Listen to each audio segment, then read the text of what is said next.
നമസ്കാരം. എറാഫ് ടോക്ക് ഫുട്ബോളിലേക്ക് അവർക്കും സ്വാഗതം. ഇന്നലെ ഡമാക്കിനെതിരെ ക്രിസ്ത്യാനോ റൊണാൾഡോ നേടിയ ബ്രേസ് അദ്ദേഹത്തിൻ്റെ കരിയറിലെ 915ാമത്തെ ഗോളിലേക്ക് എത്തിച്ചിരിക്കുകയാണ്. 915 സീനിയർ കരിയർ ഗോളുകൾ. CR7 ഒരു വിസ്മയമാണ്. നോക്കുക, 30 വയസ്സ് കഴിഞ്ഞ ശേഷം അദ്ദേഹം അടിച്ചു കൂട്ടിയ ഗോളുകൾ മാത്രം മറ്റു പലരുടെയും കരിയറിലെ ഗോളുകളേക്കാൾ കൂടുതലാണ്. 452 ഗോളുകളാണ് 30 വയസ്സിന് ശേഷം മാത്രം അദ്ദേഹം അടിച്ചു കൂട്ടിയത്.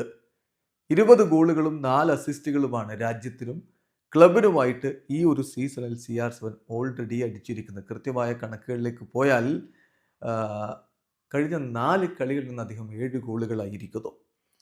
9ാമത്തെ ലീഗ് ഗോളാണ് ഈ സീസണിൽ അദ്ദേഹം ഇന്നലെ പൂർത്തിയാക്കിയിരിക്കുന്നത്. 15 ഗോളുകൾ എല്ലാ ക്ലബ് കോമ്പറ്റീഷനുകളിലുമായിട്ട് നേടിക്കഴിഞ്ഞു.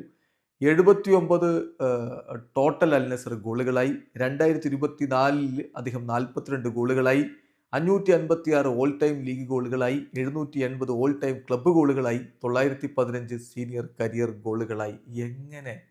എങ്ങനെ ഒരു മനുഷ്യന് ഇപ്പോഴും ഇങ്ങനെ ഗോളടി മേളം നടത്തി പോവാൻ കഴിയുന്നു? അവിടെയാണ് CR7 വിസ്മയമാകുന്നത്. 40ാമത്തെ വയസ്സിനോട് അടുക്കുന്ന CR7 ഈ പെർഫോമൻസ് നടത്തി മുന്നോട്ട് പോകുന്നതിനെ കുറിച്ച് പോർച്ചുഗീസ് ടീമിൻ്റെ കോച്ച് പറയുന്ന വാക്കുകൾ നോക്കുക. അതിലുണ്ട് എല്ലാം. അദ്ദേഹം പറയുന്നു, ഇതൊരു ടിപ്പിക്കൽ കേസാണ്. ഇത് വളരെ കോമൺ ആയിട്ട് നമ്മൾ കാണുന്ന കാഴ്ചയല്ല. ഞാൻ മനസ്സിലാക്കിയിട്ടുള്ളത്, മനുഷ്യൻ എന്ന് പറയുമ്പോൾ നിങ്ങൾ കൂടുതൽ വർക്ക് ചെയ്യുമ്പോൾ, നിങ്ങൾ വിജയിച്ചുകൊണ്ടിരിക്കുമ്പോൾ നിങ്ങൾ കൂടുതൽ വർക്ക് ചെയ്യണം. എങ്കിൽ മാത്രമേ നിങ്ങൾ കൂടുതൽ മുന്നോട്ട് പോവുകയുള്ളൂ. അതല്ല, നിങ്ങളുടെ ആ ഒരു സ്ട്രെങ്ത് നഷ്ടപ്പെടുകയും ഇൻറ്റൻഷൻ മോശമാവുകയും ചെയ്യുമ്പോൾ നെക്സ്റ്റ് ഡേയിൽ നിങ്ങൾ താഴേക്ക് പോകുന്നൊരു അവസ്ഥയുണ്ടാകും. പക്ഷേ ക്രിസ്ത്യാനോ റൊണാൾഡോ എപ്പോഴും കൂടുതൽ എന്ന രൂപത്തിലാണ് ഇപ്പോൾ മുന്നോട്ട് പോയിക്കൊണ്ടിരിക്കുന്നത്. ഞാൻ പല താരങ്ങൾക്കൊപ്പവും വർക്ക് ചെയ്തിട്ടുണ്ട്.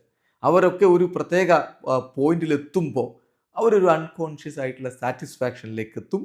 അത് പിന്നെ അവർ മുന്നോട്ട് പോവാൻ അവർക്ക് തടസ്സമായി മാറുകയും ചെയ്യും. പക്ഷേ ക്രിസ്ത്യാനോ റൊണാൾഡോയുടെ കേസ് അതല്ല എന്ന് തന്നെ വളരെ കൃത്യമായിട്ട് റോബർട്ടോ മാർട്ടിനസ് പറഞ്ഞു. അവിടെയാണ് CR7 വിസ്മയമായി മാറുന്നത്. എന്തൊക്കെ നേടിയിട്ടും ഇനിയും കൂടുതൽ വേണം എന്നുള്ളൊരു ആവേശത്തിൽ അദ്ദേഹം അങ്ങനെ നിലനിൽക്കുന്നു എന്നുള്ളതാണ് പ്രധാനം. വീഡിയോ അവസാനിക്കുന്ന ഫുട്ബോൾ ലോകത്തെ കൂടുതൽ വിശേഷങ്ങളുമായി റഫ്ലോക്സിൽ വരാം.